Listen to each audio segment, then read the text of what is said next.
Aquafina, Part 2, The Assembly of Destiny. The shadows of fear began creeping across the ocean floor. The once glowing palaces of Aquafina now shimmered with uncertainty. Sensing the rising danger, Simonda, the wise leader, summoned a grand assembly of his people.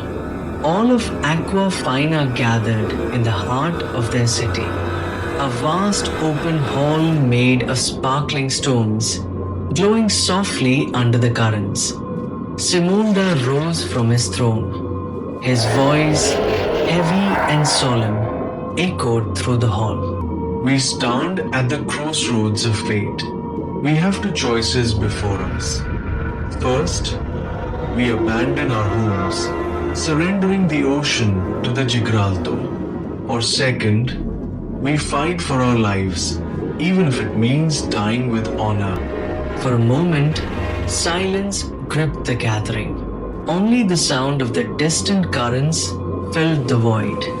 Then, like a wave crashing against the rocks, a mighty roar erupted from the Aquafina. We choose to fight. We choose to stand. We will die, but we will take them down with us. Simonda, feeling the fire of youth rekindle within him, lifted his sharp claws high above his head and roared back. We shall hunt down the Gibraltar. Cheers thundered through the assembly, shaking the stone halls. Yet, amid the sea of courage, one voice rose in dissent. It was Singhala, Simonda's own son. His face was tense, his voice laced with concern.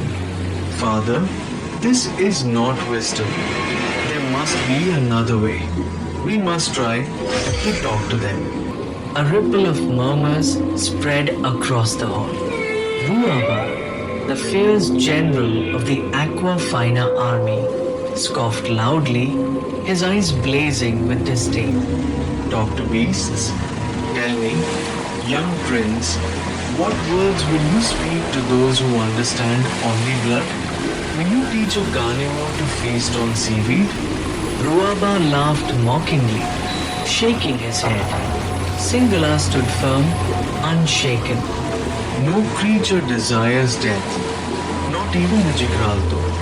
There must be a way to reach them. Ruaba's smile turned cold. Nonsense.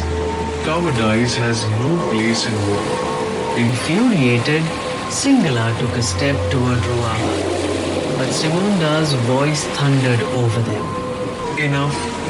Whatever decision is made here will bind us all.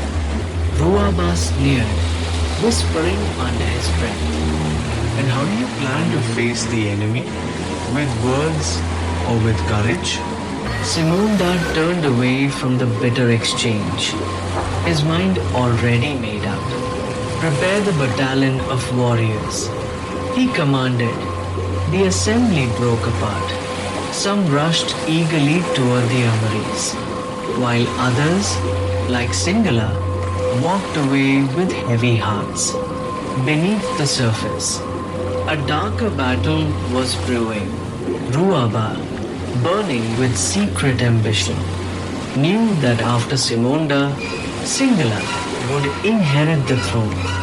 But in Ruaba's eyes, he was the rightful king, and he had already decided one day he would eliminate Singhala and claim Aquafina for himself. Meanwhile, Singhala, wise beyond his years, sensed the betrayal simmering within his own people.